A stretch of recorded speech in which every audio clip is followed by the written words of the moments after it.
everybody. I'm Traci Tucker, and welcome to the Who is in My Genes podcast, where we share adventures in exploring family trees, including tips for researching your own family tree, stories about discoveries, DNA testing and matches, and lots about adoptee searches and advocacy, because we believe everyone has a right to know who is in their genes. In this episode, we're going to track my great-grandmother, Virginia Ann Hatfield, yes, Hatfield, through the US Federal Census. First, I am fascinated by my Hatfield line. I don't have a proven link to the Hatfields yet, but I'm working on it. When I told my aunt and her husband that I have a Hatfield in my line, he said, "I knew you were a Hatfield." I don't know exactly what he meant by that. I'm also fascinated with Virginia in particular because she has the same first name as my adopted mom. My mom went by Ginny, but my great-grandmother apparently went by Virgie. I'm going to stick with Virginia for now. But the reason for this episode is to show you just how much information you can get just from the US Federal Censuses and some of what you can't get. The US Federal Census is taken every 10 years on years ending in 0. Its goal is to count every resident in the United States, and it's mandated by Article 1, Section 2 of the U.S. Constitution. The first census was taken in 1790, and there have been 24 since. The first 6 censuses, 1790 through 1840, only recorded the name of the head of household and then some general demographic information about everyone else, like sex and an age range. Each census starting with 1850, though, collected some basic information about every resident, such as name, age or birth date, sex, race, and marital status. 1850 also had the first slave schedules, with the second and last of these being in 1860. Censuses in the late 19th century also included agricultural and industrial schedules, as we'll see a little bit later, to gauge the country's productivity. Each census has its own set of additional questions, including things like whether they were immigrants and what country they came from, whether they were naturalized, what their occupation or trade was, where their parents were born, and others. Each census varies. The results of the censuses through 1950 are available to the public. Later censuses are not yet available for privacy reasons. The censuses are released according to the 72-year rule, meaning they are released to the general public 72 years after the day the census was taken. So, for example, the 1960 census will be released in 2032. Some states also had their own censuses. I think the last of the state censuses were taken in 1945 in Florida and South Dakota. Some states never took any. Check census.gov to see the census dates for each state. I'll put a link in the show notes. A few of the facts in this story about my great-grandmother are from documents other than census records, just to help frame the story, so bear with. We'll start back in the late 1800s in the great state of Alabama. My great-grandmother, Virginia Ann Hatfield, was born on January 12, 1878 in Gadsden, Alabama, to Marcus Hatfield and his wife, Emily. Marcus Hatfield, Virginia's father, was born about 1848 to George Hansford and Eleander Hatfield in rural Alabama. He was one of at least 10 children. He married Emily J. Waits in 1870. Marcus and Emily had 6 known children: Elsie, Ellen, my great-grandmother Virginia, Katie, Jessie, and Lily. Virginia first appears in the 1880 census. where she's listed as a 4-year-old white male. Yes, you heard that right. Who was the daughter of the head of household. Yes, the census does not always get it right. She's there, though, in Ladiga, Alabama, with her father, Marcus, 32, a farmer, mother, Emily, 27, Ulcie, 8, Ellen, 6, and Kate, 1. Now, the Ladiga area of Alabama where they lived was rural farm country, and it's about halfway between Birmingham, Alabama, and Atlanta, Georgia, in about 20-30 miles north of what is now Interstate 20. The 1880 Alabama Agricultural Census, yes, that's a real thing, details that the farm these Hatfields lived on was rented for the shares of products, which I believe means basically sharecropping. So someone else owned the land, the renters worked it, and then they all shared in the proceeds. The Hatfields part of this farm, as detailed in the agricultural census, included 40 improved acres that were tilled and used as either a pasture or meadow with fallow or grass. Farming implements and machinery had a value of $8 and livestock a value of $200. In the prior year, so in 1879, $12 was spent on fertilizers and $120 on wages for farm labor. The estimated value of all farm productions, either sold, consumed, or on hand for the prior year, was $200. They had 2 mules or asses, 2 milk cows, 2 calves, and made 200 pounds of butter. They had 2 swine, 30 poultry, and 100 eggs had been produced in the prior year.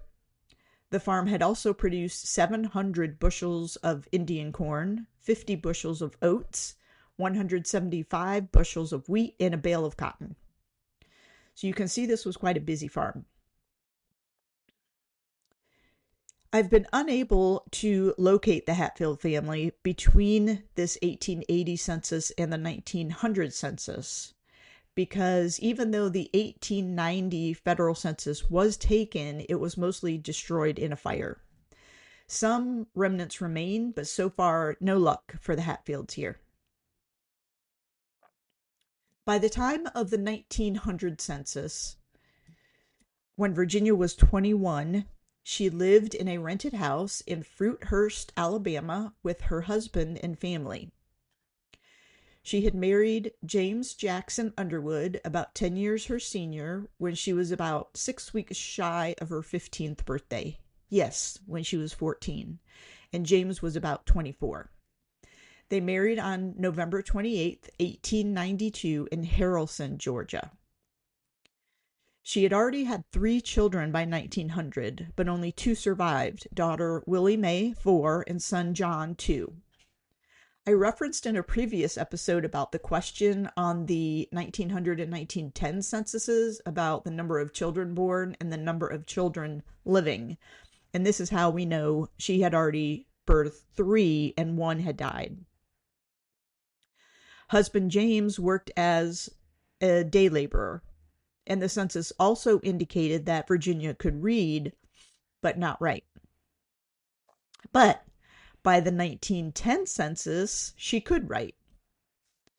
The 1910 census also tells us that 4 more children had been added to the family: Mary, Katie, Luther, and Gay. The family was living in a rented house in Cleburne, Alabama, and James, listed on this census as Jack, was a laborer in a lumber mill. There's some interesting questions on this 1910 census as well. This census asked whether one was a survivor of the Union or Confederate Army or Navy, whether they were blind in both eyes, and whether they were deaf and dumb, dumb meaning nonverbal. Interestingly, the answers to these questions on the census sheet are somewhat mysterious. Sometimes there's an obvious N, which I thought meant no, meaning they were not a surviving soldier or were not blind, deaf, or dumb. But other times numbers appear in these answer cells, as is the case for James, who's listed with the number 5 in each of those answers. So if you run across this, go to census.gov, click on the year of the census you have questions about, and then find the instructions to enumerators. These are the actual guidelines that were given to the people who went door to door to take the census on what each question meant and how they were to complete the census sheet, which I did. I'll put a link to that page also in the show notes for you. So the instructions for the Civil War question indicate that the question should have been asked to all males over the age of 50 who were born in the U.S. and all foreign-born males who immigrated before 1865. The enumerators were to write UA if they were in the Union Army, CA if in the Confederate Army, etc. Or otherwise leave blank, meaning no. Nothing about N for no or the number 5. For the blind question, they were specifically instructed to write BL if the person was either totally or partially blind in both eyes, so as not to be able to read even with the help of glasses. For deaf and dumb, they were to write DD if the person was both, or leave it blank otherwise. So if one and not the other, they were not to report it. So what the heck? Both James and their son John have 555 listed for these 3 questions.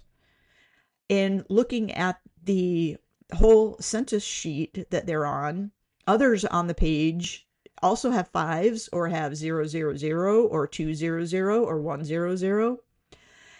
When I was looking at this, though, I noted that these numbers in the ends were obviously written by someone other than the original enumerator. The handwriting was notably different. And all the rows had a check mark at the end of it. So I did some Googling and finally discovered what the likely answer was. That those numbers and probably the ends were notations made after the enumeration for processing to support and speed up the key punch system where all the data was entered. So I'm glad they were trying to help the key punch people, but this was not helpful to us in the future, people. Anyways, apparently no one in the family was a veteran, blind, deaf, or dumb. So this is just a tip. When you're reviewing the census sheets, make sure you understand what you're looking at, review the instructions, make sure you understand the question and how the questions were answered, note any inconsistencies in the handwriting or the style. Some of these you'll see in color, so maybe there will be different ink colors, which also indicate someone else was writing on it. And research the things that don't make sense before drawing your conclusions. So back to the census. By 1920, Virginia was in Tallapoosa, Georgia, just across the Alabama-Georgia state line, about 40 miles west of Atlanta. Again, just north of what's now Interstate 20. 7 children were living at home. John, Katie, Luther, Gaynell, Avis, Oscar, and Georgia, ranging in age from 21 to just 1 and 4 months. James was listed as Jim in 1920 instead of Jack, as he was in 1910, and is now a carpenter in the house building industry. Son John and daughter Katie were working in a cotton mill, as were nearly everyone of working age on their census page, and the prior pages, and the subsequent pages. Tallapoosa had a big cotton industry there, and several cotton manufacturing companies, and I think they still operate a cotton mill there today. Eldest daughter Willie Mae appears in the 1920 census with her husband and 2 children, also in Tallapoosa. Daughter Mary is also with her husband in Tallapoosa in 1920. In the 1930 census, Virginia, along with son Oscar and daughter Georgia, the 2 youngest, are listed with daughter Katie's household in Atlanta, including Katie's husband and their 2 children. Also there is Gaynell with her husband, and Virginia is listed as widowed. Willie Mae was still in Tallapoosa with her husband, and in 1930 they had 5 children. John was with his wife and son and brother Luther in the state of Indiana. Mary was with her husband and 3 children in Atlanta. Avis was with her husband also in Atlanta. Avis's husband and Gaynell's husband were brothers, I believe. And as mentioned, Oscar, Georgia, and Katie were all in the same household with Virginia in 1930. In 1940, Virginia's renting a house in Atlanta, and living with her are youngest daughter Georgia and daughter Katie, who is now divorced, and Katie's 2 children. Willie is still in Tallapoosa, and she and her husband now have 6 children. John is with his wife in Eagan, Georgia, with their son. Mary is with her husband and 2 children in Atlanta. Gaynell is an inpatient at the Battle Hill Sanatorium in Atlanta. Avis is with her husband in Atlanta. Oscar's wife and son are in Cedartown, Georgia, but there's no sign of Oscar. At this time, 1940, Virginia has 13 grandchildren. And what is this? In Oak Grove, about 30 miles northwest of Atlanta, there is a James J. Underwood, age 71, born about 1869 in Alabama, who is married but living by himself in a rented house working as a gardener. Can this be Virginia's husband, James? In 1950, this James, now 81, is living by himself in Atlanta with marital status as separated.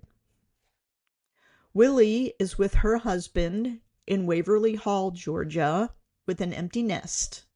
Mary is in Atlanta, separated from her husband. Luther is in Atlanta with his wife and son. Gaynell is with her second husband in Atlanta. Avis is with her second husband in Atlanta. Oscar is with his second wife in Atlanta, and his son is living with his mother and stepfather. And youngest daughter Georgia is married and living with her husband and 2 children in Akron, Ohio. Virginia, age 73 in 1950, has 16 grandchildren. Grace, Howard, Agnes, Roy, Katie, Jacqueline, Robert, Harry, Eleanor, Rudolph, Horace, Marjorie, Kenneth, Billy, Sandra, and Dennis. Virginia was living with one of these adult grandchildren in Atlanta in 1950. She's still listed as widowed. Was that really her husband James still living in Atlanta? Well, let's see what we found out. This is not a census record, but we did find an obituary for James Jackson Underwood, born about 1869, who died in Atlanta. It lists his spouse as Virginia Ann Hatfield and his children as John H., O.W. Oscar, L.J. Luther, plus 6 daughters listed by their married names. Sure sounds like our James. The obituary was published in the Atlanta Constitution on, are you ready for this? October 28th, 1953. And stated his age as 84. So, what does this mean? It means Virginia was not a widow all that time. Now, why would the census say she was a widow? Well, the census says what Virginia told them. So she told them she was a widow. She may have said that for one of any number of reasons. She could have felt there was a stigma to being separated or divorced, or it could be that he was dead to her for some reason. Who knows? We couldn't find him in the 1930 census, so we don't know what happened between 1920 and 1930. So far, no records we found indicate why they spent the last few decades of their lives living apart, but no judgment here. Officially, James died at the age of 84 on October 26, 1953, at Grady Hospital in Atlanta. So 1950 was the last census he would appear in. His death certificate lists his date of birth as March 15th, 1869, his widow as Virginia Hatfield Underwood, and his usual occupation as a carpenter and building contractor. The informant was L.J. Underwood, who is son Luther, who apparently didn't know or cared not to list James's parents' names. He was buried in the Hollywood Cemetery in Atlanta. Virginia's last census appearance was also 1950, as she died 6 months after James on April 24th, 1954, at the age of 76, and after living apart from her husband from sometime between 1920 and 1930 until her death more than 2 decades later, was buried with him in the Hollywood Cemetery. And that's the census story of my great-grandmother, Virginia Ann Hatfield. If you're interested, I'm going to put a photo of Virginia, an image of the 1910 census, which has the 555s on it, and an image of the agricultural census I talked about on our Instagram. So check them out.